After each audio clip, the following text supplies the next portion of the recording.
In out के अंदर सबसे बड़ा मैकेनिज्म क्या है कि यहाँ पे जो भी आप अर्निंग करोगे वो आपके साथ रहेगी सांस की तरह। तो ये एक बहुत बड़ा फैक्टर है, इसको कोई भी आपसे छीन नहीं सकता किसी भी कीमत पे। जैसे सांस की आप कोई छीन नहीं सकता, दूसरा कोई आदमी या अन्य जीव, ठीक इसी प्रकार इन आउट का जो एसेट है वो कोई भी दूसरा बंदा उसको छीन नहीं सकता आपसे, क्योंकि ये पूरी तरीके से डिसेंट्रलाइज है और आपकी सांस की तरह दिखेगी नहीं दूसरे बंदों को, लेकिन आपके साथ एनी टाइम रहेगी। आप चाहे कितने भी अच्छे माहौल में हो तो भी साथ रहेगी, चाहे बुरे माहौल में हो तो भी साथ रहेगी। अपन इस चीजों को समझने के लिए एक दो एग्जांपल समझने की कोशिश करेंगे आज। हो सकता है कि मैं प्रॉपर्टी खरीद लूं बहुत सारा पैसा कमा के, लेकिन कल को कोई ऐसी स्थिति बन जाती है जो मतलब कि आज का माहौल है 21वीं सदी में हम लोग काम कर रहे हैं और हमको कभी खुदा न खास्ता ऐसी परिस्थिति पैदा हो गई कि भाई कहीं दूसरी जगह जाने की जरूरत पड़ी, तो क्या वो प्रॉपर्टी अपने साथ चलेगी? नहीं चल सकती।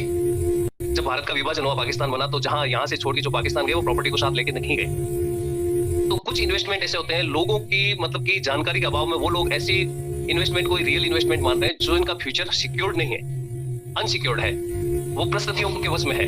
लेकिन इन आउट में ऐसा नहीं है। इन आउट आप कहीं पे भी जाओगे, आपके वॉलेट के 12 अंक आपके दिमाग में है या पेपर में है या कहीं पे भी आपके लिखे हुए हैं, तो नो डाउट कहीं पे भी जाके आप उसको कैश कर पाओगे। दूसरा चीज आता है गोल्ड, सबसे कीमती एसेट हम लोग समझते हैं। नो डाउट अभी तक इतिहास गवा रहा है कि गोल्ड ने जो अभी तक रिजल्ट दिया, अमेजिंग दिया है, अच्छा दिया है, लेकिन उसकी भी वो सिक्योरिटी नहीं है कि आप यदि कभी भी फ्यूचर में कभी दूसरे कंट्री में जाने का आपका मन हुआ, सेटल होने का मन हुआ, या यहाँ कोई ऐसी अनएक्सपेक्टेड प्रॉब्लम हो गई जिसकी वजह से मान लो हम नहीं रह पा रहे हैं या जी नहीं पाएंगे यहाँ पे, उस पोजीशन में गोल्ड भी आप साथ लेके नहीं जा सकते। उसमें आपका जान का जोखिम है और प्लस सरकार के और आदमी आपको ले जाने नहीं देंगे, या एयरपोर्ट पे आपको तुरंत पकड़ लिया जाएगा। तो वो भी एसेट अपन अपने दुख में साथ नहीं दे सकते, ये चीज क्लियर है। और इनके प्रैक्टिकल एग्जांपल है यूक्रेन के और के जो जहां हमास से इजराइल यूज करते हैं, वहां भी एसेट उनके काम नहीं आ रहे हैं। तीसरी अपन चीज करते हैं, मान लो सिल्वर भी गोल्ड के जैसा ही है। अब रही बात फॉरेक्स या शेयर मार्केट, इस इन्वेस्टमेंट पार्ट को अपन बहुत अच्छा समझते हैं, ये हाईएस्ट रिटर्न दे सकता है, बिल्कुल दे सकता है, मैं ये नहीं बोलता हूँ ये गलत है, लेकिन आपको ये भी तो समझना पड़ेगा वहां एक थर्ड पार्टी इन्वॉल्व हो रही है। एक आप ब्रोकर को खाते में पैसा डालते हो तब वो आपको ट्रेडिंग करने की लिमिट देता है। यदि उस ब्रोकर को कुछ हो गया कल को, तो क्या आपका पैसा वापस आ पाएगा? ऐसा एक केस मैं बता रहा हूँ, क्रूड ऑयल करके एक आज से 3 साल पहले की बात है, जो $2900-$2900 का रेट चलते चलते अचानक माइनस चला गया था। उसमें सभी ब्रोकर, इंडिया के जो टॉप ब्रोकर थे, वो सभी के सभी माइनस चले गए। आज तक सेबी ने उनका पैसा नहीं दिलाया, ये प्रैक्टिकल एग्जांपल है। और उससे आगे की भी बात अपन करें तो आता है क्रिप्टो में इथेरियम, बीएनबी या बिटकॉइन।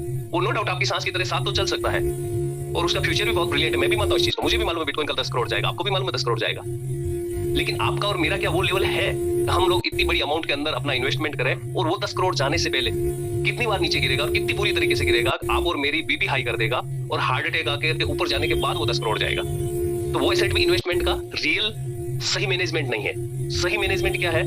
सिर्फ इन आउट। क्यों है? क्योंकि उसके अंदर डंपिंग नहीं हो सकती और अपनी कैपिटल से मोड में रहती है। तो इसलिए दोस्तों आज का टॉपिक अपना ये होना चाहिए कि इन आउट क्यों करना है, क्योंकि आज के जितने भी एसेट है दुनिया के, उनमें प्रिंसिपल की सेफ्टी और सिक्योरिटी और आपकी सांस की तरह वो साथ कहीं पे भी जाओगे वहां आपके साथ रहेगा। इसलिए अपने को इन आउट पे फोकस करना चाहिए। इन आउट जीवन के साथ और जीवन के बाद बिल्कुल है, 100% रहेगा। मैं टोकन की बात कर रहा हूँ। प्लान में हो सकता है कल आप डाउ करो या कोई भी इमरजेंसी सिचुएशन होगी, कोई स्टक हो गया कोड, लेकिन टोकन में कभी भी कुछ नहीं हो सकता। इसके लिए इसको क्रिप्टो की तीसरी क्रांति बोला जा रहा है और इस तीसरी क्रांति को हम सब लोगों के हाथ में है। इसको बड़ा बनाना या इसको यहाँ तक सीमित रखना, इसके लिए अपने कर्म तो करना पड़ेगा। इस पे विश्वास का लेवल 110% करना पड़ेगा, 100 से भी ऊपर आपको, और इस पे खुल के काम करना पड़ेगा। अब हमारे साथ इंश्योरेंस आ चुका है जिसमें किसी को भी कोई अनसेफ्टी हो ही नहीं सकती। उसका प्रिंसिपल सभी का सेफ है और 100% सेफ है। और सबसे बड़ी चीज उसमें क्या है कि आप जो नए बंदे को ला रहे हो उसका प्रीमियम हम पुराने सभी लोग 2% के रूप में भर रहे हैं, उसको नहीं भरना है।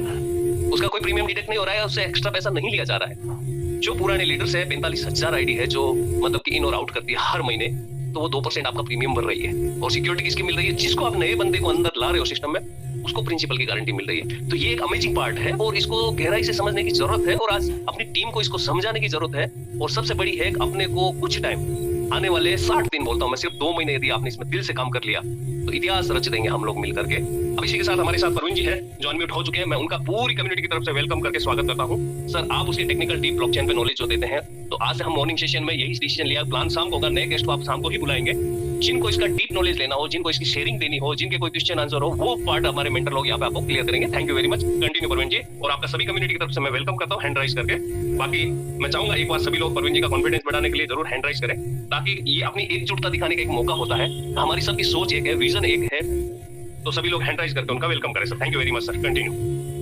Thank you sir, thank you very much.